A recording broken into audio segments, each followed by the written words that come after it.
Being alone can be hard. It can be really difficult, especially if you are going through some codependency issues, because we're always afraid, and that's the epitome of codependency is like, I can't be alone. There's no way to be alone. There's like, I just have to, be where I'm gonna be, and I have to have somebody around me at all times.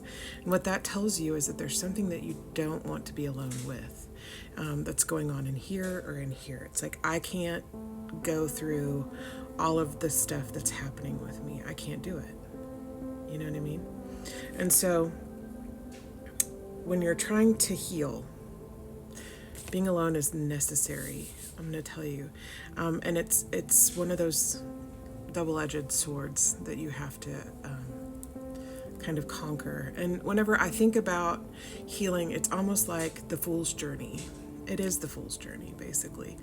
And so you're going to think about how, Frodo had to leave, right, the Shire, or how Luke had to leave Tatooine. I'm sorry, I'm very nerdy. Y'all are going to get all the nerdy references.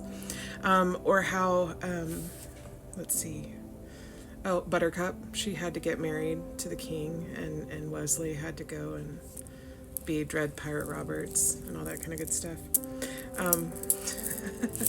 But it's the fool's journey. The fool's journey is the healing journey.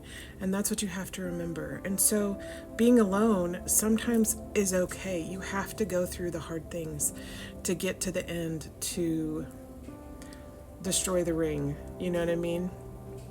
And you have to go, and I know like they had people with them. Usually you're going to see the sage, the guide on the side, the wise sage. You're going to see, and this is also like video games because, character development. But you're always going to see like somebody who's a best friend, or somebody who's like the guide, because you're going to need a guide whenever you're healing. And that's what therapy is for. Or for me, a lot of times, like therapy, yes, but also online content that's there for learning how to do that, if you're good at learning from online content, which if you're here, I'm assuming you do. But it's okay to be alone. It is okay to be alone, and you have to be okay with being alone. You have to work on that. And if you are not okay being alone, that is something you have to think about. Why is it that I refuse to be alone? What am I trying to distract myself from? Like, what do I need to work on? Because here's what being alone does for you. It helps you to figure out who you are. Like, really, who you are. Because who you are with this person may not be the same as who you are by yourself. It allows you to rest. And for me, I know that a lot of people get input from, you get your energy from other people, but I'm going to tell you, being alone, if you're healing, you've got to rest from all of the trauma that you went through. You have to rest, and you cannot do that in the presence of others. You have to rest your mind. You have to turn on some sort of thing that makes you just stop thinking. And that's part of, and for me, a lot of times I'll do like music and meditation. I do meditation. I have the Calm app.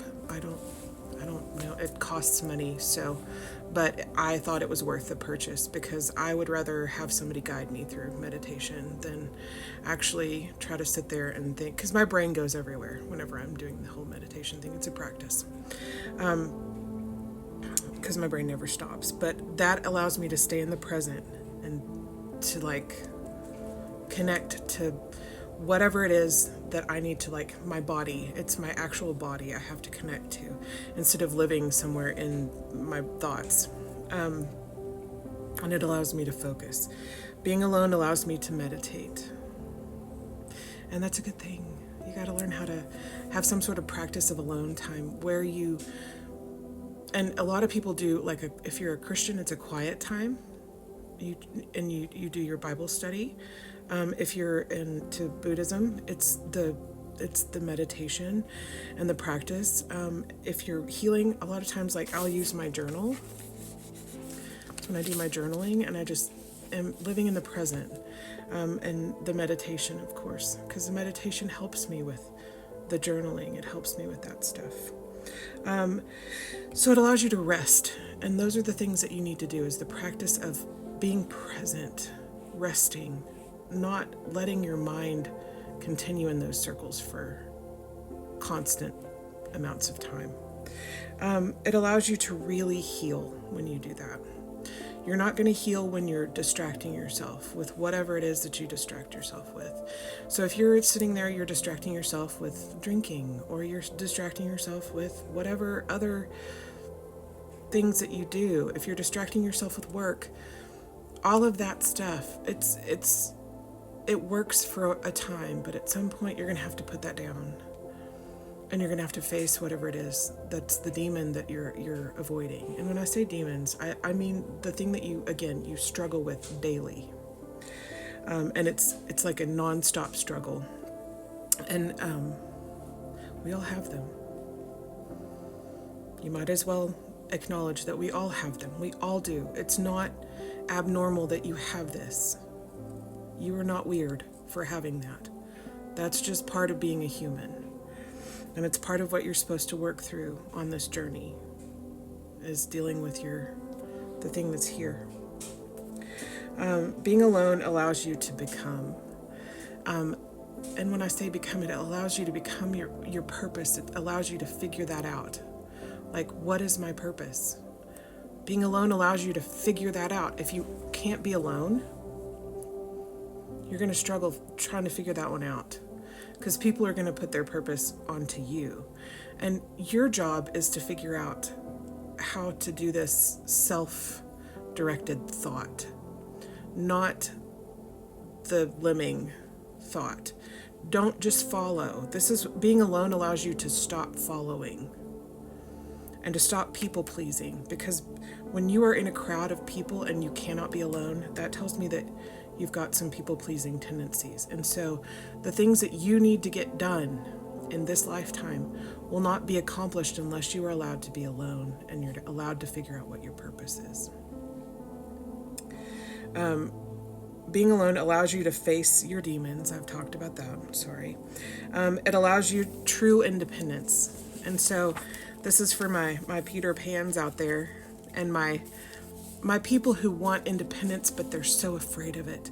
And so you constantly put yourself in that relationship with somebody, but you're constantly craving independence. It's like true independence comes from being alone and letting that person go. Like, you don't have to have a person to make yourself great.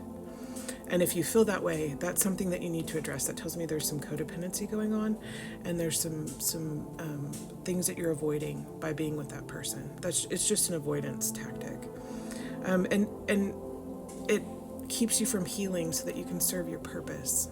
Like, what is your purpose? You're not going to know until you take some time out. It's like a timeout, which everybody needs a timeout occasionally. You've got to have your timeout. And the reality is that you're not alone, especially if you have faith.